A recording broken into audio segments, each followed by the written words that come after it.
Olá pessoal, eu sou Michael Rizzi, o apresentador do programa Nazara, mas hoje a gente não vai dar aquele nosso rolê semanal pelas comunidades de Fortaleza. Na verdade, eu trago uma novidade. O ECA, que é o Estatuto da Criança e do Adolescente, está fazendo aniversário de 30 anos e você é o convidado para essa festa gigantesca. Juntos a gente vai fazer uma pesquisa aqui na internet para tentar saber um pouco mais dessa história e principalmente celebrar 30 anos de muita luta. Então se liga que o ECA tá nas áreas.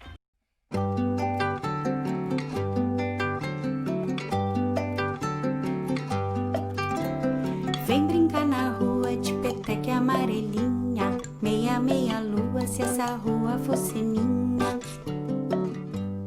Vem passar anel, andar de rolimã, barquinho de papel, mordida na maçã.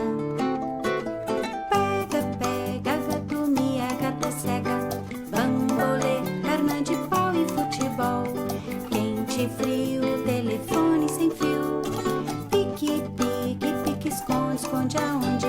Biu, boquê, bola de mão, roda peão. Pique, grude, bolinha de gude. Mamãe, posso ir brincar na rua? Vem brincar na rua de peteca amarelinha, meia, meia lua, se essa rua fosse minha. Vem passar anel, andar de rolimã, barquinho de papel, mordida na maçã. Pega, pega, gato mia, gata cega, bambolê, perna de pau e futebol. Quente, frio, telefone sem fio, pique, pique, pique, esconde, esconde aonde? Biu, boquê, bola de mão, roda peão. Pique, grude, bolinha de gude. Mamãe, posso ir brincar na rua? Vem brincar na rua de peteca e amarelinha, meia, meia lua, se essa rua fosse minha. Para os defensores dos direitos da infância e adolescência, a década de 80 representou importantes e decisivas conquistas. Enquanto o Brasil se organizava para reestruturar a nova Constituição, os movimentos de defesa dos direitos de crianças e adolescentes se articulavam e pressionavam o poder público para afirmar uma legislação que garantisse os direitos de toda essa galerinha. Nascia assim o ECA. Vamos saber mais detalhes? Tem história nas áreas.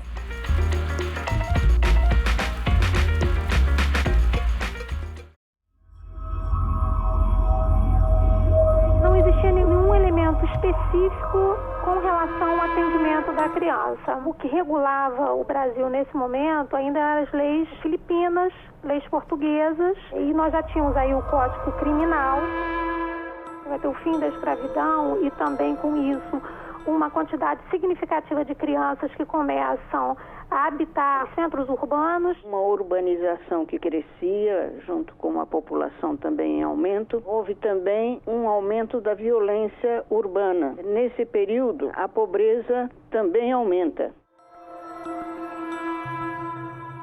Havia até então uma proteção da criança abandonada através de uma instituição que veio de Portugal para o Brasil, colonial, que é a Roda dos Expostos. Eram cilindros com dois buracos que giravam no próprio eixo, onde as mães, geralmente as mães solteiras, colocavam a criança em determinado ponto para que ela fosse pega no outro ponto sem se identificar. Era o anonimato, da época. O Brasil herdou da Europa um debate de que não deveria haver roda de expostos, mas que a criança deveria merecer uma proteção especial. O Código Criminal da República estabelece como critério de responsabilização o que vai se chamar de teoria do discernimento. Seria feita uma avaliação psicológica da criança dos 9 aos 14 anos para verificar se ele teria discernimento, e a responsabilização e a medida adotada seria proporcional a esse discernimento. Se era plenamente compreensível a ação da criança, então receberia uma sanção penal como se adulto fosse, com alguma atenuante só, Então era imputável penalmente desde que fosse identificada essa consciência, digamos assim.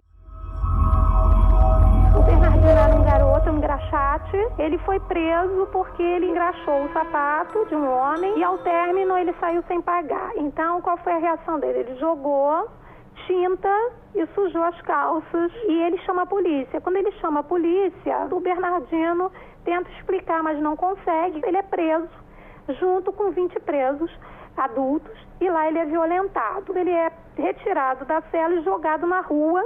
É quando ele foi levado para o hospital e lá ele narra essa história para o jornalista. Esse caso ele foi muito emblemático porque ele vai mobilizar uma série de discussões no sentido de mostrar a necessidade de espaços específicos para essas crianças, que era impensável você ter uma criança que fosse retirada da rua e levada para uma prisão comum. Casos como o dele permitiram demonstrar a situação que vivia essa infância, em particular quando essas crianças eram levadas para as prisões.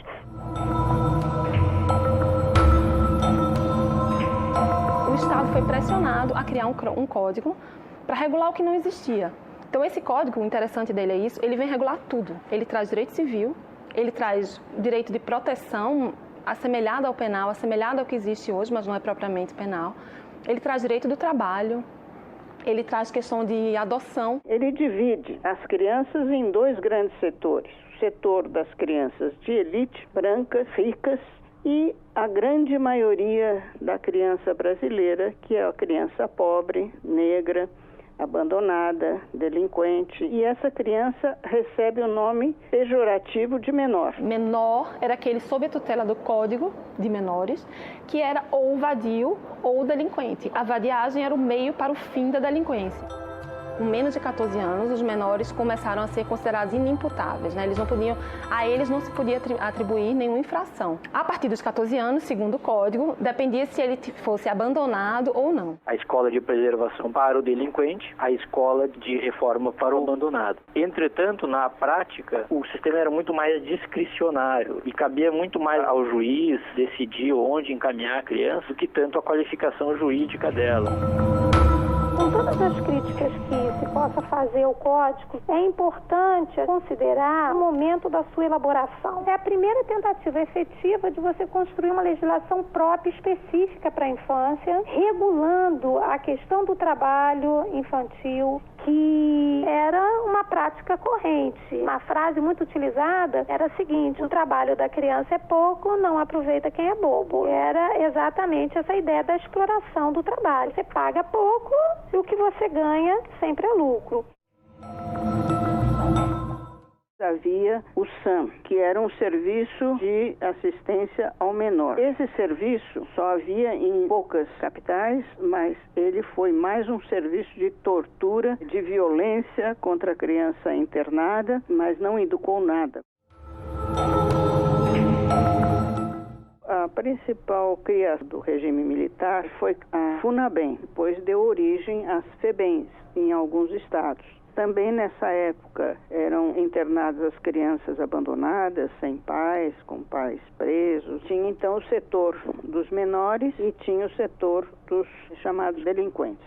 E ela foi famosa como exatamente aquilo que ela tentou evitar no SAM, a violência contra as crianças. Daí as fugas em massa, a superlotação de menores.